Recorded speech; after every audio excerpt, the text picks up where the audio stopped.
train to the Plastic Underground. Approaching the station, please stand away from the platform edge.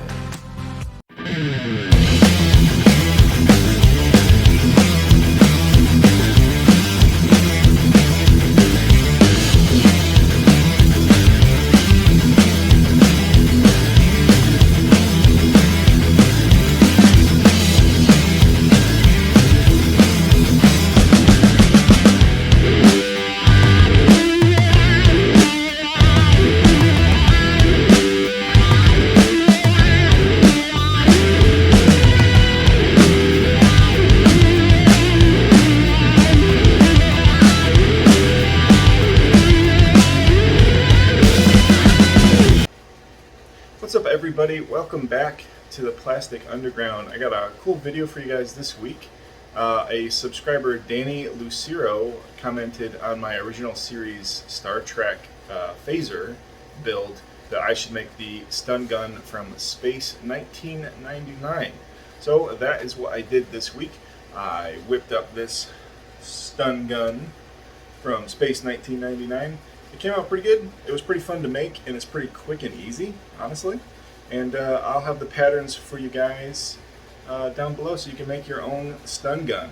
Also, mine is on the kill setting, so there you go, on the kill setting. So yeah, it was fun, and let me show you how I made it. Okay, so here is the template that I drew up, and I always just kind of make an extra template just for me to cut out the base parts. So I had this extra part drawn up, just cutting out the base of the stun gun.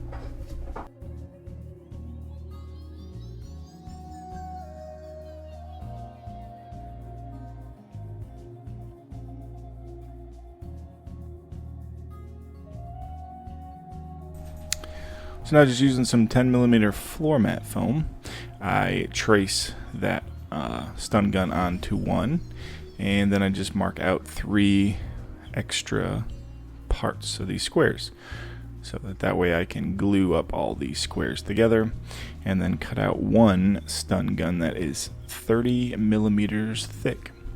But before I glue these together, I always rough up this textured part with some sandpaper, just to make sure that the glue soaks into the foam and sticks a lot better.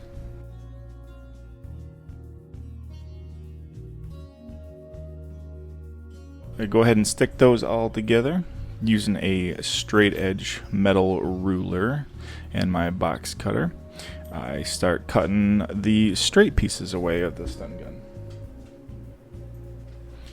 It's always easier to cut the straight parts first, and go back in and cut some of the curved parts out later. And I always try to trim everything a little short, so that way I can round everything over with the Dremel a lot easier than cutting everything perfectly.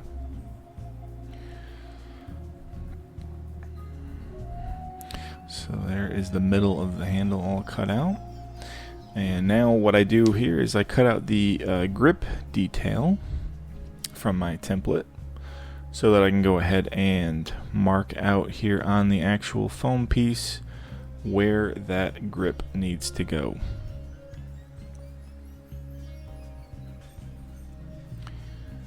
So now here's some other parts from the template that I've cut off. This is the top trigger switch, and since I got this scrap of foam from the middle of the stun gun that is, thick, I'm just gonna use that for some scrap. And I go ahead and trace these parts onto this thick foam once I figure out which direction I want to use. So there you go. I put that on this way so that I can just trace this out and cut that out, and then trim it a little thinner too from the other side, just to make it not so thick. It doesn't need to be as thick as those 3 pieces together, but it needs to be about 2.5 or so. So this is the bottom piece. Same idea here. I'm just tracing this on that same scrap foam. and just kind of roughly cut these shapes out.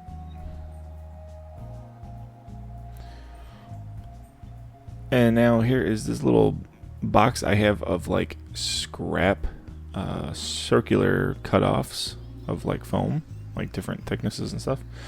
I always keep these just because of this exact reason right here. These circles I already had are like perfect for the top dial pieces, and I had 2 of them, so worked out really good. Using some 5mm foam, I go through and I cut out these little rectangle cubes. I have no idea what these are. I think they probably are like I don't know. My best guess would be like buttons for like intensity or something, but I don't know. And then some 5mm I use for this bottom detail here. Kind of like it's got a hole in it, and it goes on the bottom of the grip, kind of like a belt clip or something. The top detail piece is some 5mm foam pieces to make a little open box like that.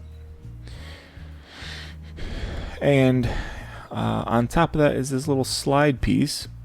This is the part where you would actually slide the gun into kill or stun, and that goes in that little box like that.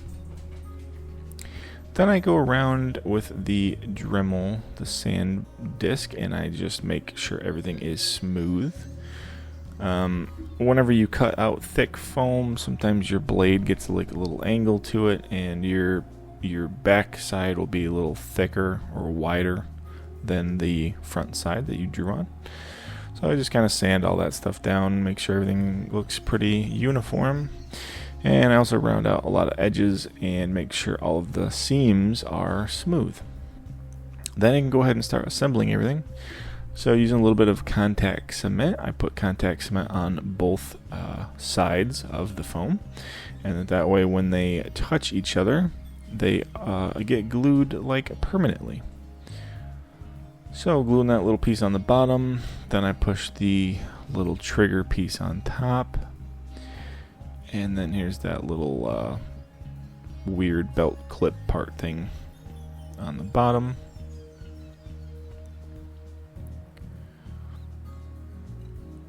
Now I can go ahead and glue this little box together. Again, using some contact cement for these, and just sticking them together. And then I use a little bit of super glue and stick this in place on top of the stun gun.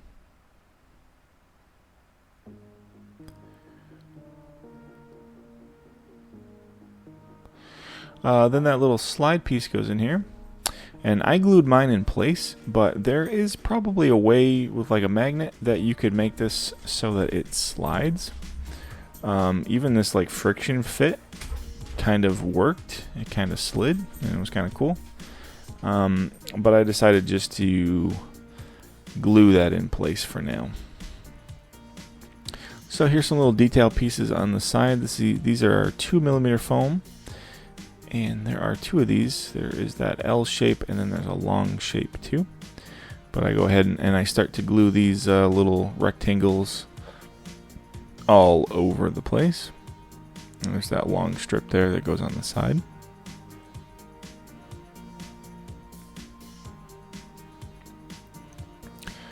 And glue that little circle piece on top.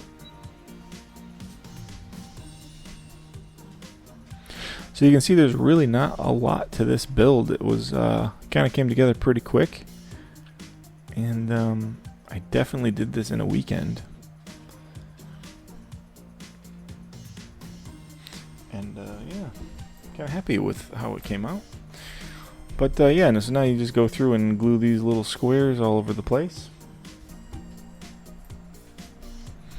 And that's it for that basic construction. But then I remembered that I have to put the actual nozzles on the front, the actual like stun beam thing. So cutting out these little squares this time. And then I use the Sharpie to kind of mark out where these would be even. a little super glue to glue these in place quickly.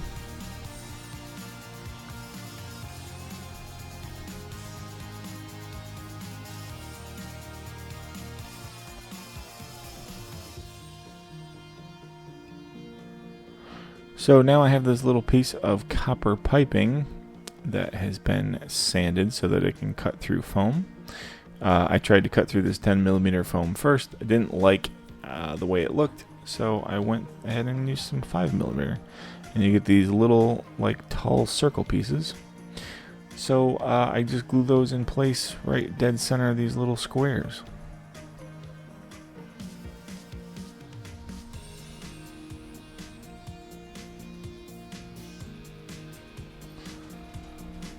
And now you have like the working end of the stun gun. I've seen a lot of images too where those get like progressively thicker, but I've also seen other ones where they're just base, so that's what I did. Using the scoring technique like I usually do, cut that grip part out, and then using the SanDisk, just cutting in that little detail piece on that circle, using this stone bit to slowly carve out that circle hole. Then I can go ahead and heat seal everything. I'm also opening up that cut with the heat gun, and also sealing the foam and getting it ready to prime. So pretty much like always with foam stuff, I am using some Plastidip. I put 4 coats of Plastidip on this. Basically just until you get it to the point where it's smooth and not like porous anymore. Especially with like a metallic finish, you are better off doing multiple coats of Plastidip. So then I'm just using some of this silver, and just give that all a good coat.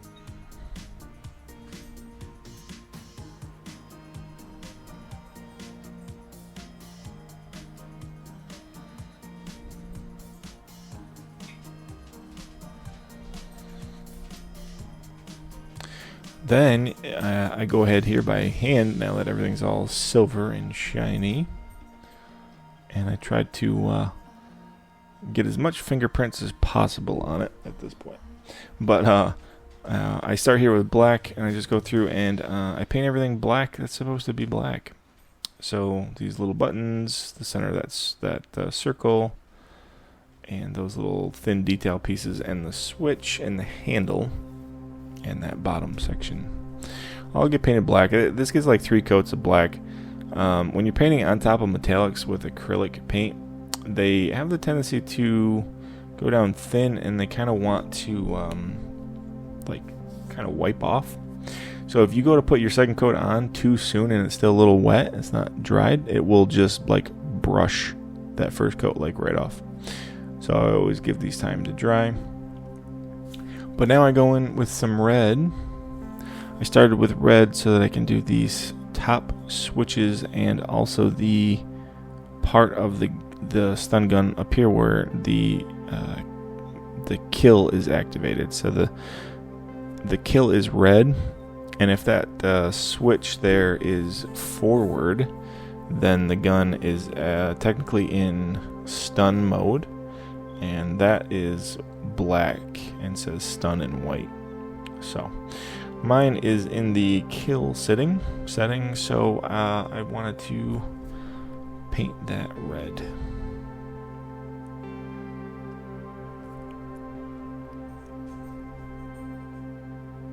You can see there on my phone, I'm always looking at like reference pictures just to make sure that I don't like screw something up, like painting one of these a different color that's not supposed to be in the right order.